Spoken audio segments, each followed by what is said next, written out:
Be careful. The house you are staying in is not empty. Everyone who stepped inside thought they were alone, but they were wrong. Because every night when the clock strikes 3:11, someone who never left still walks through those dark halls. Their footsteps echo across the wooden floors. Their shadow lingers on the walls, and their cold breath whispers right behind your ear, even when no one is there.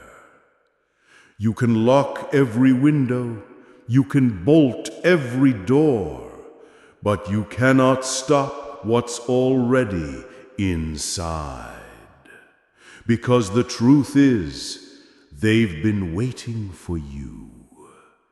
And tonight, they know you are awake. You thought you found the perfect escape.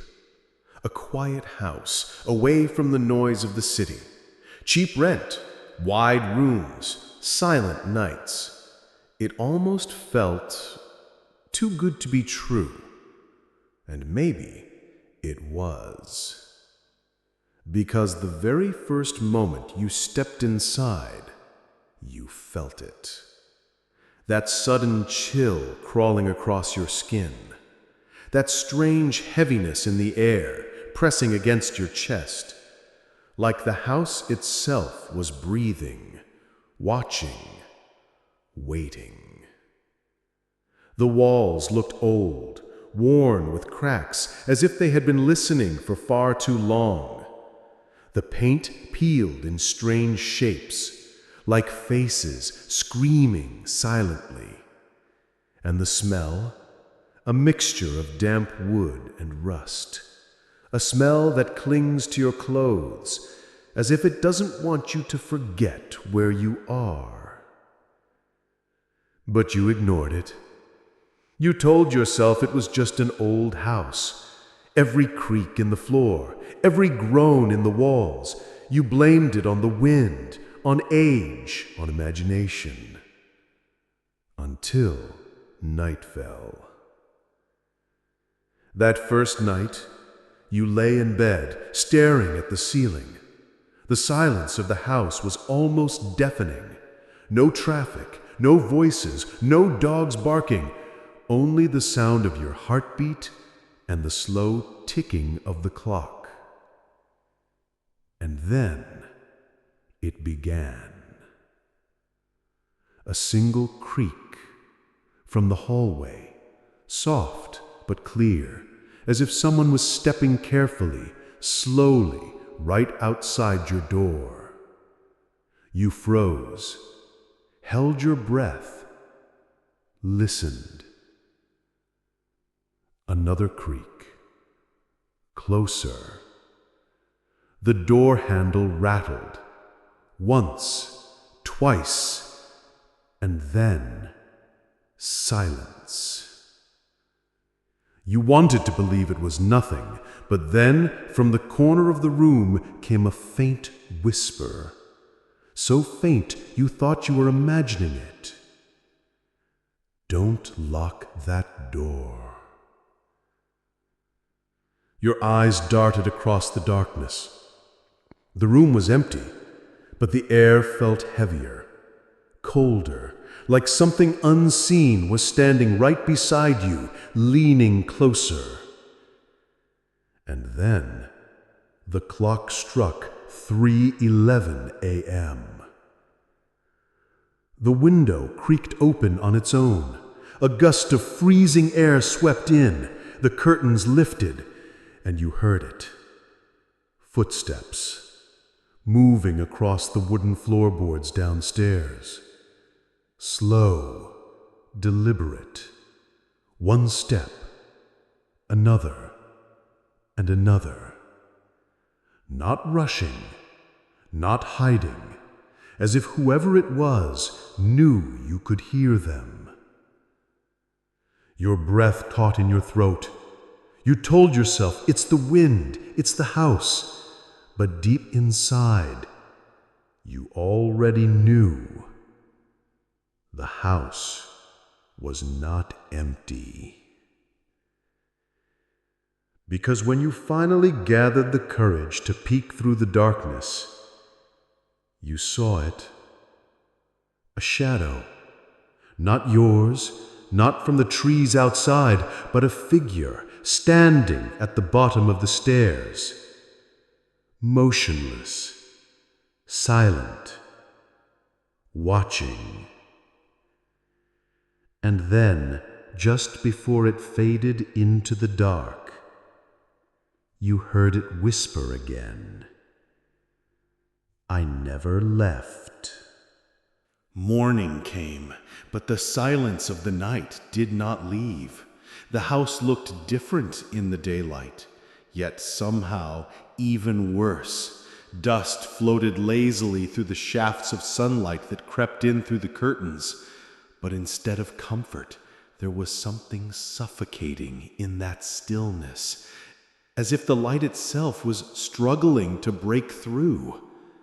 The floorboards groaned with every step, even when you weren't moving.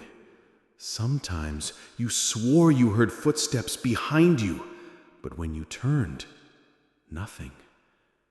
Still, you tried to convince yourself it was just nerves.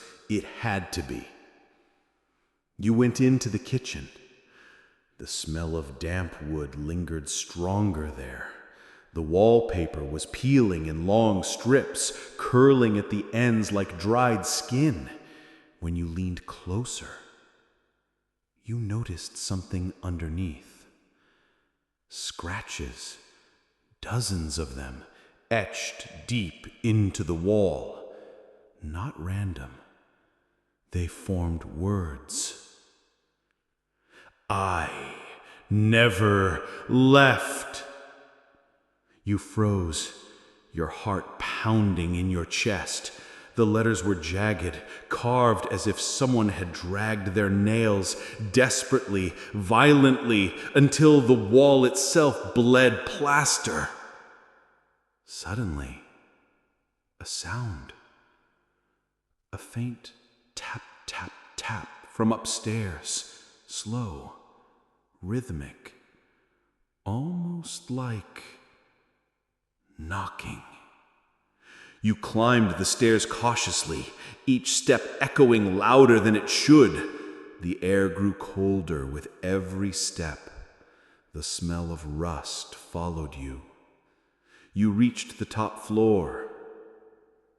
The sound was coming from the closet in the hallway, a narrow, old wooden door, its paint cracked, the handle rusted.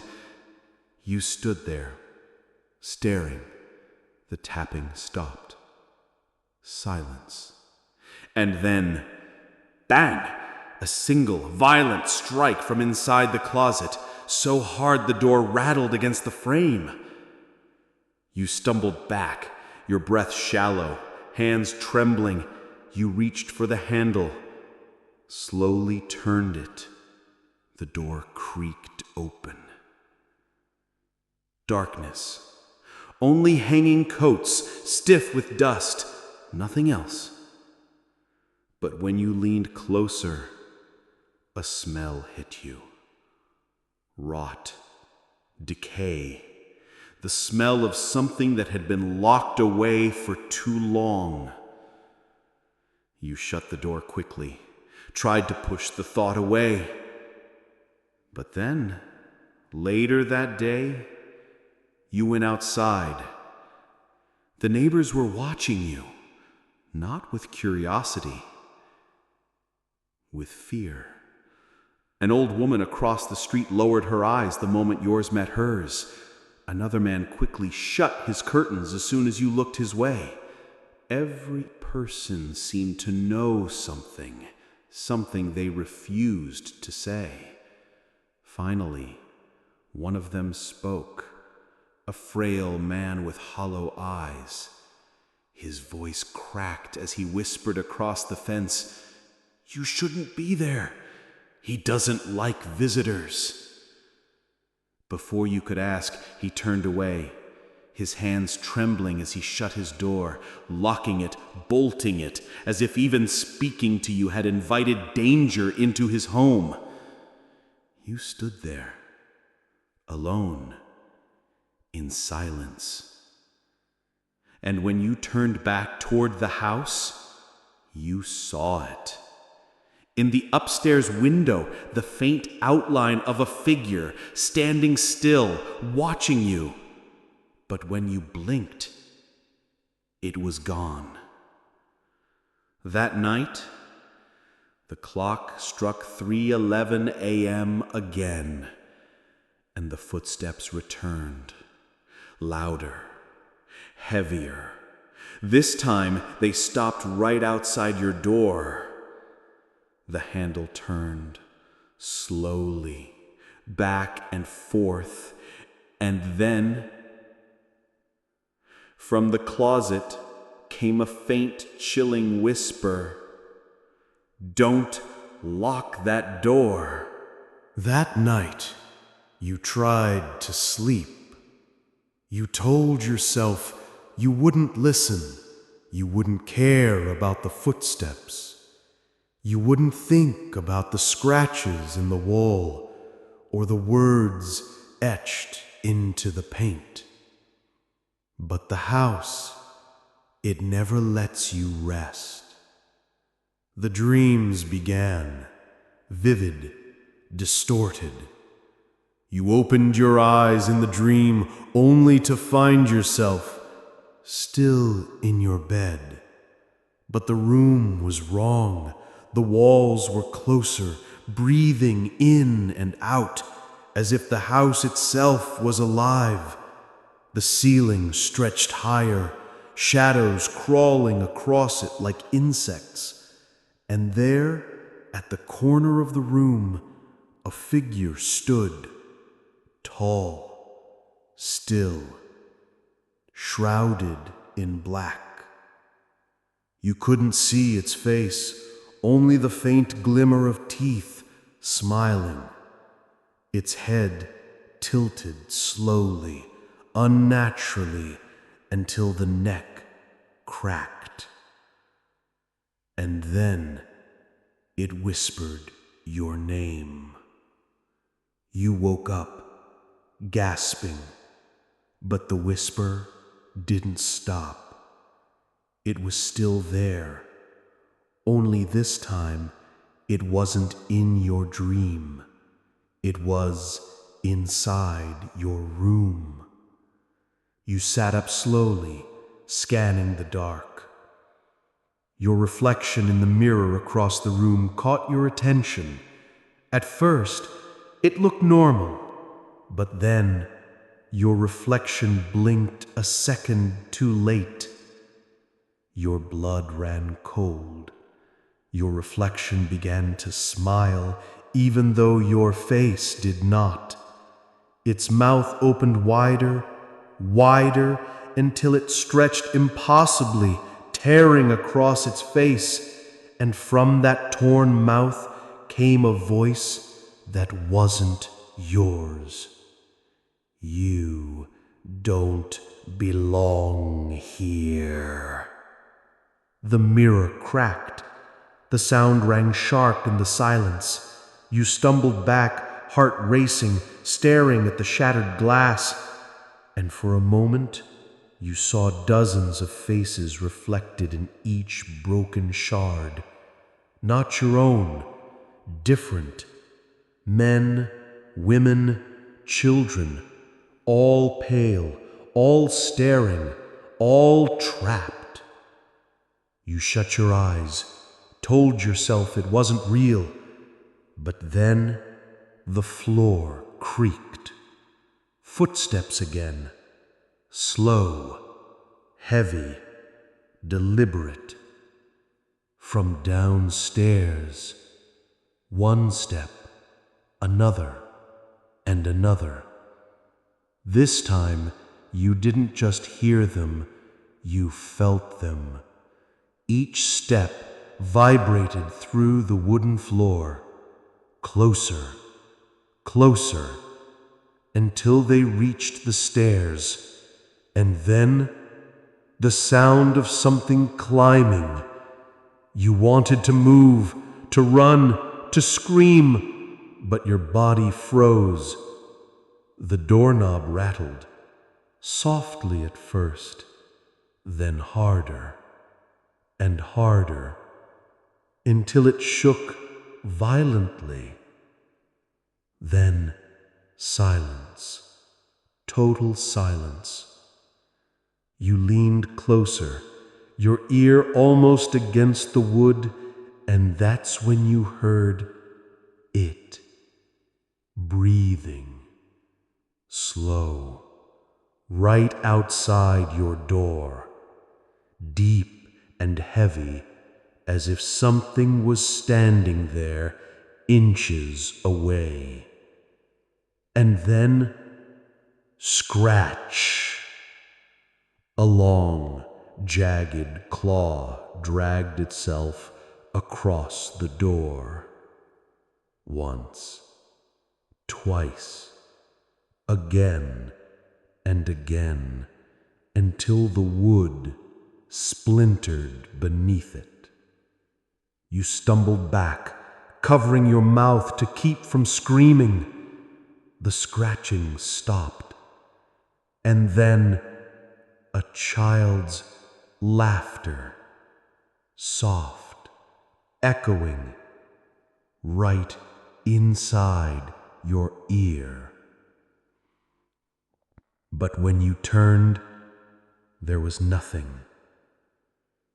Only the window wide open, curtains billowing in the icy wind, and in the reflection of the glass, that same shadow stood behind you, waiting, watching, smiling. Daylight returned, but it gave you no comfort. The house was colder now. The mirrors still cracked, your reflection still wrong, and the words on the wall, "I never left." They seemed deeper than before, fresh, as if carved again during the night. You needed answers, so you stepped outside. The street was quiet, too quiet. No children playing, no laughter, just silence and curtains drawn tightly shut. The neighbors were watching again, not openly, but you could feel their eyes through the blinds, through the tiny cracks in the windows. Every time you glanced toward them, they disappeared, as if afraid you'd noticed, as if afraid of the house and of you. Finally, you caught one of them, an old man, frail, with deep lines carved into his face. He stood at the end of the street, clutching his coat tight around him. For a moment, he stared at you, a long, pitying stare, and then he shook his head. You walked toward him, asked about the house, why everyone avoided it, why the rent was so cheap. At first, he said nothing, just tightened his grip on his coat, eyes darting toward the house, as if even speaking about it might summon something. Then finally, in a voice barely louder than a whisper, he spoke. You shouldn't be there. That place, it doesn't want you. You froze. His words clung to you like frost. He leaned closer. He doesn't like guests. He never did. And he never left. You asked, Who? Who never left? But the old man's eyes widened with fear. He stepped back quickly, shaking his head, whispering almost frantically, I've already said too much. And then he turned, hurried away, his footsteps quick and uneven. He didn't look back, not once. You stood there, stunned, watching him disappear. But when you turned back toward the house, someone was standing in the upstairs window again. A shadow, still, motionless, watching you. And this time, you didn't blink. You didn't look away. But the figure faded, melted into the darkness behind the glass. Your stomach dropped, your chest tightened. When you returned inside, the air was even colder. The shadows stretched longer across the walls. And then you saw them. Footprints, muddy, leading across the hallway floor. Wet dirt smeared into the wood, trailing from the front door, straight into the basement. But when you followed them, you realized something worse. They didn't start from the front door. They started inside the house, and they ended right beside your bed. That night, sleep refused to come. The house felt alive, breathing around you, groaning in the silence. The clock ticked slowly, each second dragging into eternity, until finally it struck 3:11 a.m. The window opened again. The curtains lifted in the cold air, and from the darkness below came the sound of footsteps, but not one set, not two, dozens, heavy, light, some running, some dragging, as if every person who had ever lived there had come back at once. They moved across the floor, up the stairs, closer, closer, until they stopped right outside your door. The handle turned slowly, and then from inside the closet, that same voice whispered, clearer than ever before, "You can't keep me out forever." You told yourself you wouldn't go down there. You told yourself you'd ignore the footprints, ignore the whispers, ignore the door that rattled in the night. But you couldn't, because the house wouldn't let you. For hours you sat there, staring at the basement door, the smell of damp rot leaking through the cracks, the faint hum, almost like a song, drifting upward from below. It was soft at first, almost soothing, but the longer you listened, the more you realized it wasn't a song, it was a lullaby. Someone was singing in the dark. You took the key from the hook on the wall, your hands trembling, the metal cold, biting into your skin. You placed it into the lock, turned it slowly. Click. The sound echoed too loudly in the silence. You opened the door. The air that poured out was different, heavy, wet. It clung to your throat, making it hard to breathe. The stairs stretched downward, swallowed by blackness. Each step was narrow, steep, and slick with moisture. You held the railing. It was damp and sticky. Your heart pounded as you descended. The humming grew louder. More voices joined. Children, women, men, dozens of whispers blending together into a broken chorus. At the bottom, you found it. The basement. Cold stone walls dripping with condensation, rusty pipes groaning softly overhead, and in the center, an old wooden rocking chair, moving slowly, back and forth, but no one was sitting in it. Your breath hitched, the hair on your arms rose. You wanted to turn back, but then your eyes caught something on the far wall. Handprints, dozens of them, small, child-sized, smeared in dirt, some in something darker, redder. They covered the wall from floor to ceiling, layered on top of one another. And above them, scratched deep into the stone, were words.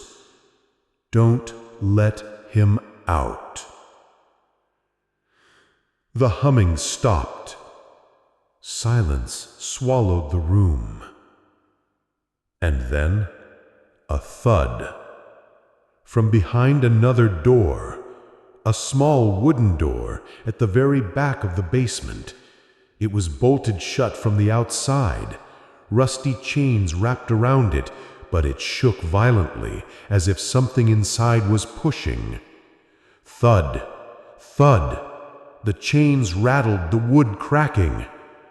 You stumbled back, your body frozen. The air grew colder, your breath now visible in front of you. And then, the rocking chair stopped. The door slammed once more, and this time, a voice came from behind it. Low, deep, unnatural. You opened the way. The lights flickered, the basement groaned, and the chains snapped, one by one. You bolted up the stairs, nearly tripping, your hand slipping on the railing, but just before you reached the top, you heard it, a sound you will never forget. The sound of the bolt sliding open, and the door below creaking wide. You slammed the basement door shut, locked it, pressed your back against it, your chest heaving. But the humming began again, only now it wasn't below. It was inside the walls, all around you, and it was no longer a lullaby. It was laughter. After that night in the basement, the house changed. No, you changed. The humming didn't stay in the walls. It followed you into the kitchen, into the bedroom, even into your dreams. It crawled under your skin. It lived inside your head. At first, it was only whispers. Your name, your breathing, echoing back at you even when you were silent. But then it began to copy you. One night you spoke aloud just to calm yourself. You whispered, "It's not real, it's not real." And then from behind you came your own voice. "It's not real, it's not real." Mocking, repeating, until it twisted into laughter. Your reflection grew stranger every day. Sometimes it didn't blink when you did. Sometimes it tilted its head when you didn't move. And sometimes you caught its lips moving silently, whispering words you couldn't hear. But the worst was the voice. Soon, every time you spoke, you heard another voice layered beneath your own, a second tone, deeper, darker, speaking with you, as if something else was inside your lungs, inside your throat, breathing through you.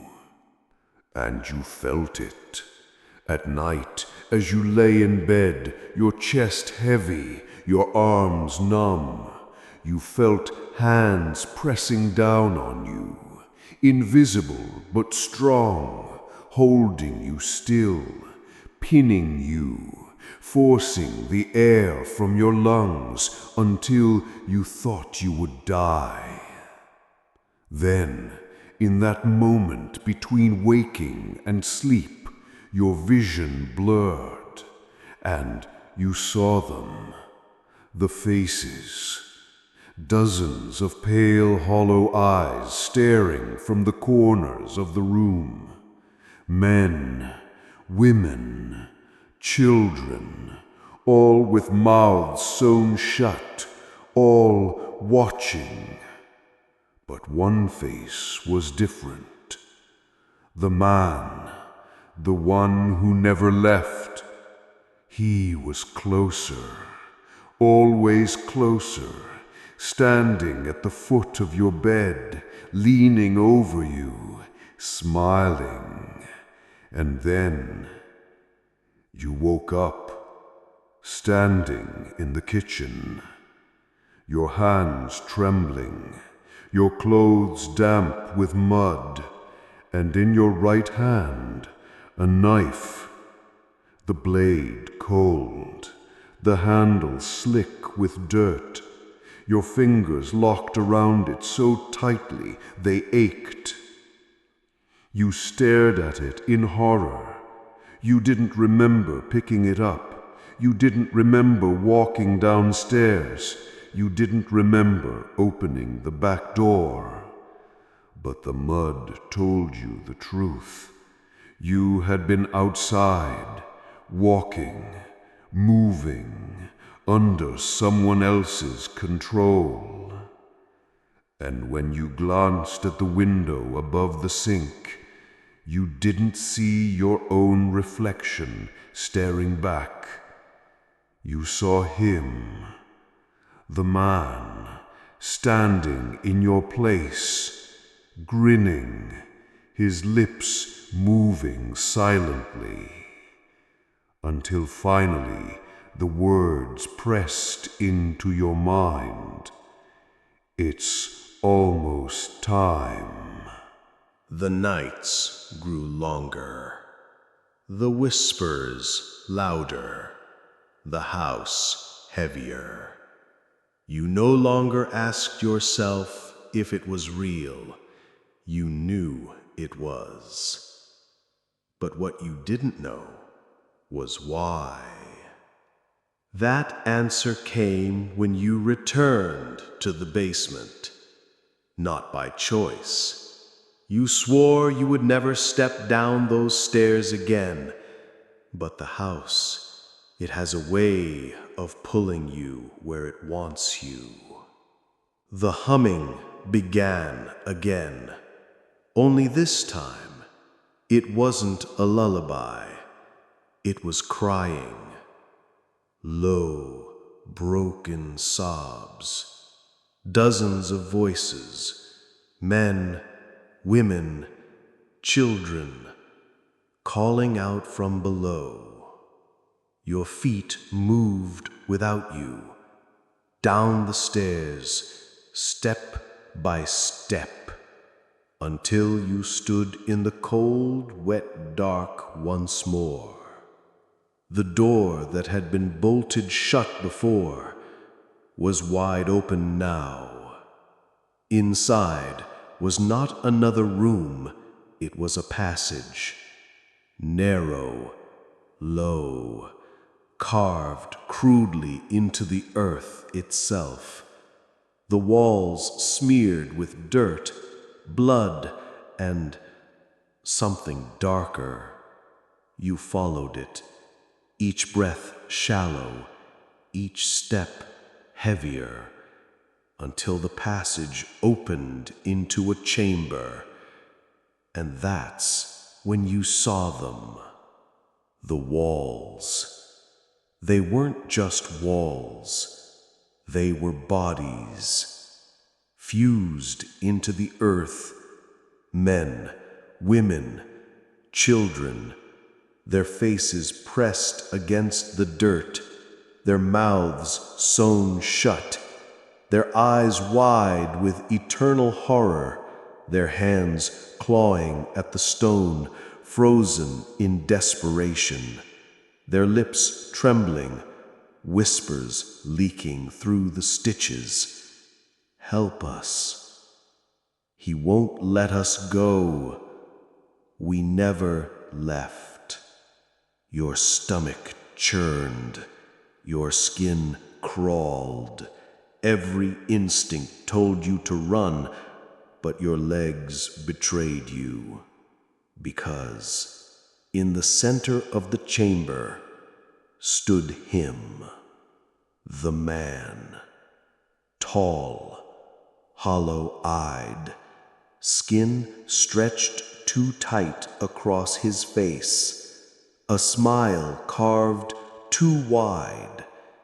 He didn't move, didn't speak, but his shadow stretched across the entire chamber, longer than his body should allow.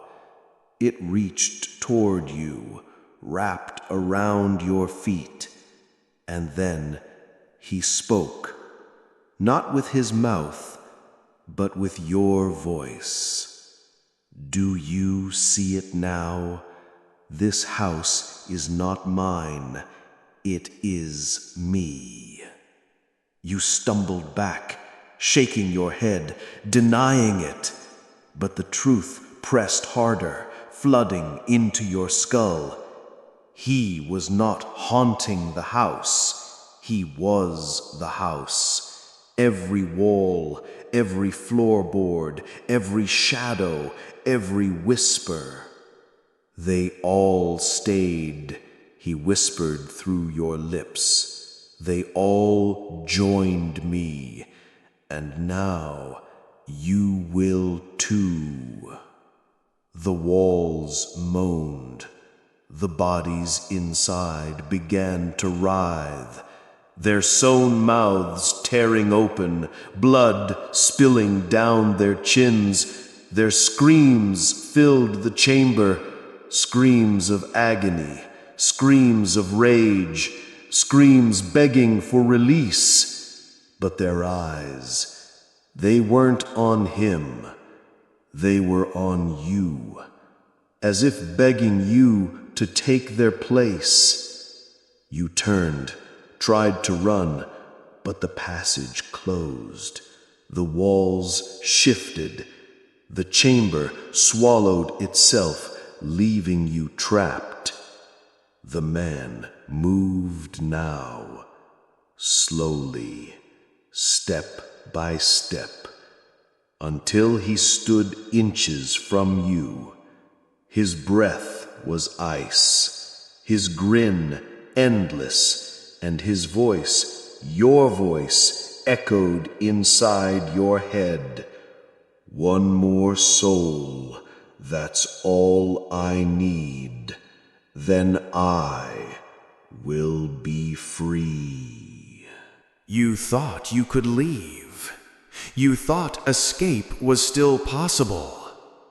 But when you stumbled back up those basement stairs, you found something worse than the chamber below. The house had changed. The doors were gone, the windows bricked over, every wall unfamiliar, every hallway longer than it should be. It was no longer a home. It was a maze, breathing, living, and it wanted only one thing. You. You ran down corridors that twisted into themselves, rooms repeating, furniture shifting, clocks spinning backward. Every step echoed, and then echoed back, as if someone was running right behind you. But when you turned, there was no one, only shadows, until the whispers began. Don't stop running. He's coming. He already has you. They weren't coming from the walls anymore. They were inside your head, inside your blood, voices clawing, tearing, pulling at your thoughts. And then you heard it. The sound of footsteps, slow, deliberate, heavy, growing closer. The man, the shadow, the house itself. He was hunting you. You burst into the kitchen, but it wasn't the same kitchen. The counters stretched into darkness. The fridge hummed like a living thing. And the knives? Every blade was gone. Except one. The same knife you held before. This time, it was already in your hand. You didn't remember picking it up. You didn't want to hold it, but your fingers refused to let go. And then you realized the knife wasn't for him. It was for you. One more soul, the voice whispered inside your skull. That's all I need. You dropped the blade and ran again. Up the stairs, into the bedroom. The bedsheets writhed as if someone was trapped beneath them. The mirror cracked, splitting your reflection into dozens of smiling faces, each one whispering in unison, "Stay, stay, stay." The air grew heavier, your lungs fought for breath, your chest locked, and then the door slammed shut. He was inside. The man, the shadow, the smile. He stepped forward, but this time you felt every movement inside your own body. As if your bones shifted when he moved, as if your heart beat only when his chest rose, as if you were no longer two separate beings, but one.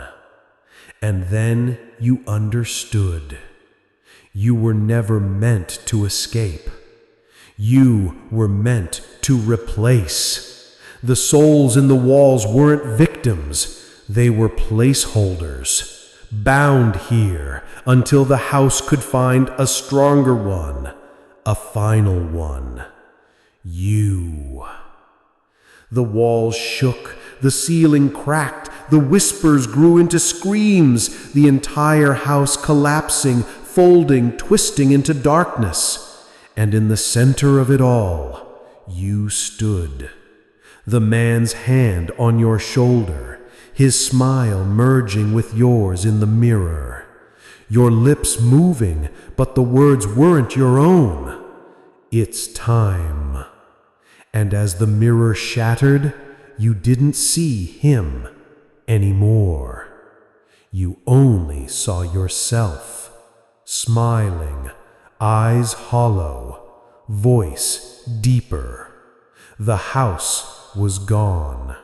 The shadows silent, because you weren't staying in the house. You were the house now, waiting for the next soul to walk through the door.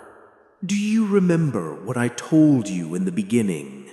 That this house was not empty. That every night, someone who never left still walked inside, waiting. You thought it was only a story. You thought you could listen without consequence. But you are still here, still listening, still watching. And that means I have already found you. The truth is simple. The house does not need walls anymore. It does not need doors. It does not even need a roof. It only needs one thing: your soul. Mine was taken long ago, bound, crushed into silence, until I became what you hear now: a voice, a shadow, a whisper that drags itself into anyone foolish enough to stay too long. And now that person is you. You think you are safe because you are not inside that house. But tell me, where are you right now? A room, a hallway, an empty bed with the lights turned off. Do you hear the silence around you? Do you notice how heavy the air feels? That is not silence, that is breathing. The house does not live only in one place anymore. It has grown, it has spread. It travels through voices, through words, through stories. By listening, you opened the door yourself. Do you hear it now? That faint hum beneath my voice? That low vibration you told yourself was only background noise? It is not static. It is the sound of the house moving through you. It is under your skin, in your blood, wrapped around your heartbeat. Every second you stay here, it settles deeper. Every moment you refuse to leave, it tightens its grip. You should not turn around, but I know you will. Everyone does. And when you do, you will not see an empty room. You will see me, standing where I always stand, at the edge of the shadows, watching, smiling, waiting. The mistake everyone makes is blinking, just once. That is all it takes. Blink, and I will be closer. Blink again, and I will be breathing against your ear. Blink a final time, and I will already be inside you. This is how it happens. First, you will hear whispers when no one is near. Your own name repeated in a voice that sounds almost like yours, but not quite. Then you will notice your reflection changing, your mouth moving when you are silent, your eyes watching you when you look away. And then you will wake in the middle of the night, standing in a room you don't remember walking into, your hands gripping something sharp, your mind blank. That is when you will know the house has already replaced you. Do you understand now? I was never warning you to escape. There is no escape. The moment you heard my voice, you stepped inside, and the house, it never lets go. You believe you are the listener, but the house believes you are the next inhabitant, and it always wins, because it does not matter where you live. It does not matter how far away you think you are. Once you hear the story becomes the house, and the house becomes you. So I will say it one final time. Be careful where you stay tonight. Look around your room. Count the shadows. Notice the silence. Because the place you believe is yours may already be mine. And when the night ends, when you finally close your eyes and drift into sleep, I will be there, watching, smiling, breathing through your lungs, waiting for you to whisper the only words left that belong to you. It's time. You stayed. You listened. You did not look away when you should have. And now, it is no longer a story. The curse has already started. It begins quietly. You will notice it when you are alone. That moment before you sleep, when your room is dark, when your mind drifts. You will hear something faint, your name, whispered from the corner of the room. You will tell yourself it was imagination. You will force your eyes shut, but the whisper will return, louder, closer, until you open your eyes again and realize the room is not empty. From that night on, your reflection will never be only yours. At first, you will catch it smiling when you are not, tilting its head when you stand still, breathing a little too fast. Then you will see it whispering, always whispering, its lips moving silently, forming words you cannot hear, until one day you will. And the words will not come from the reflection. They will come from your own mouth. The curse does not just watch.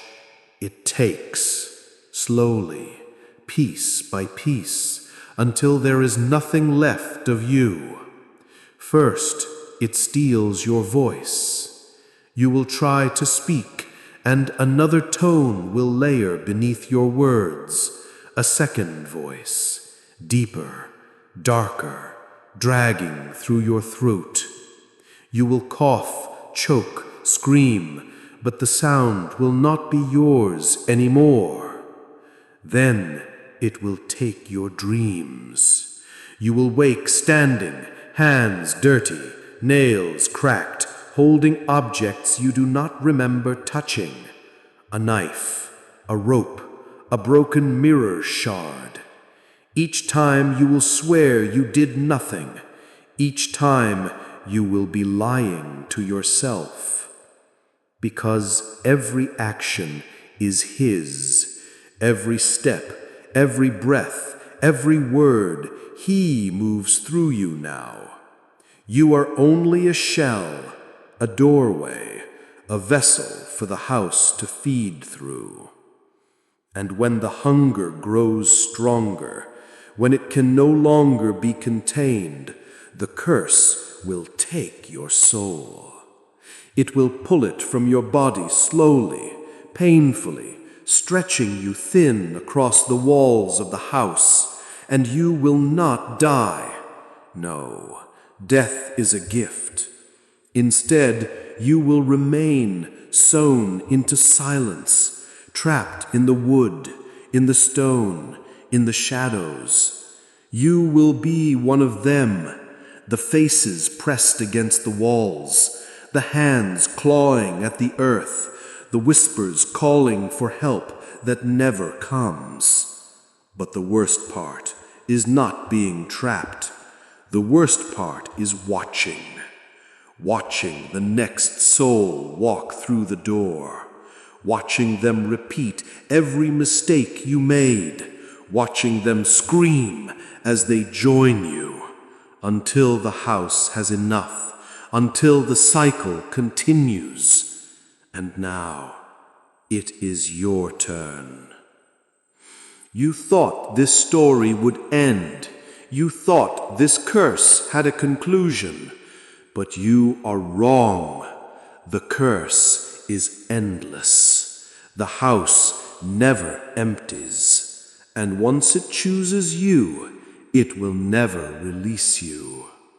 So listen closely, because from this moment forward, every sound you hear in the dark is not your imagination. Every shadow you see move is not coincidence. Every voice that calls your name is not a dream. It is me. It is the house. It is the endless curse swallowing you whole.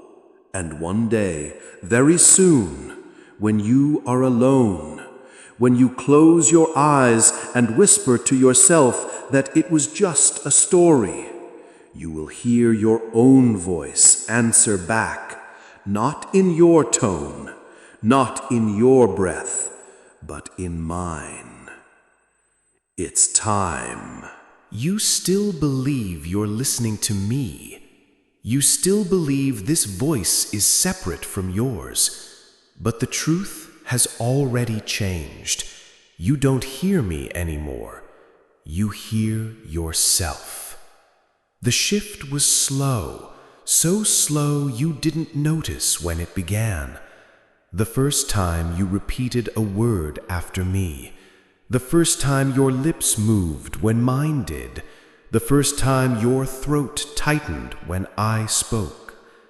You thought it was nerves. You thought it was fear. But it wasn't. It was me. Every sentence I spoke became an echo inside your body. Every whisper carved itself into your breath until my words were no longer mine. They were yours. Look at your hands. They're trembling, aren't they? You told yourself it was the story scaring you, but it isn't fear. It's recognition. Your body already knows the truth. You are not listening. You are repeating. And soon you will not remember which voice was yours to begin with. You wanted an ending, but there are no endings here. Only beginnings that never stop repeating.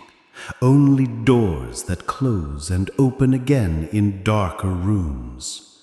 Only voices that echo forever. You waited, believing there would be release at the end of the story, but the truth is cruel. There is no release. Not for me, not for the souls buried in the walls, not for you. The house was never a place. The curse was never a legend. It was always a hunger that waits, a hunger that grows, a hunger that finds its way into the cracks of your thoughts, the shadows of your silence, the stillness of your sleep. And now, you feel it, don't you?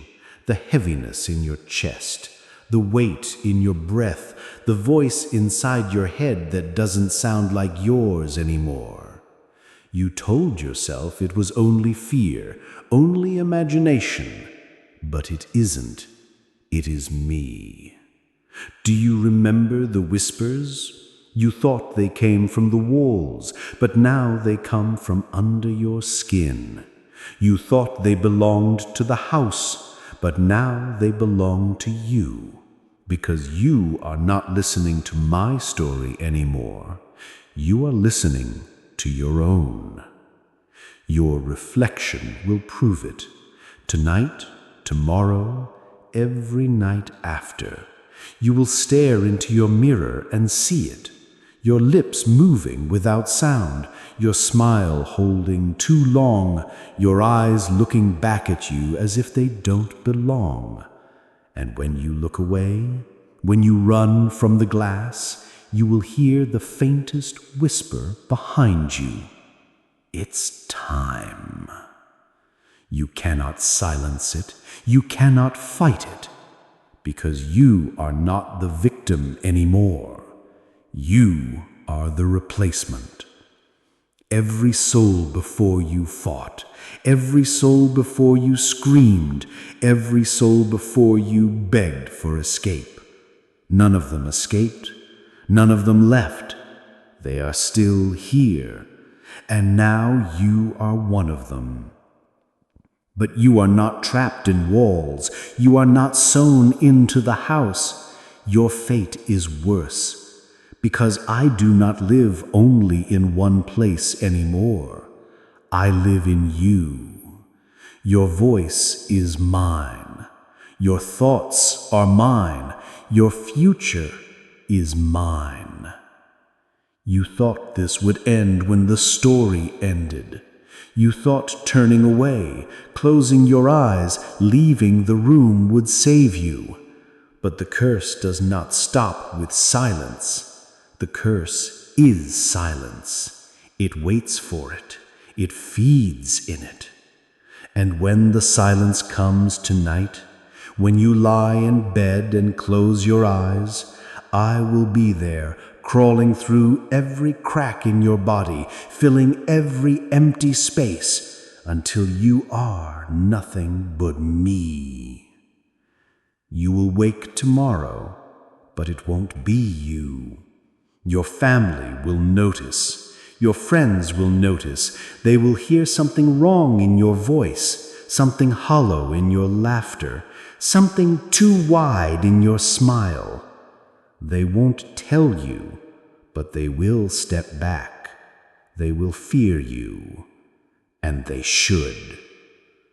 Because you are not you anymore.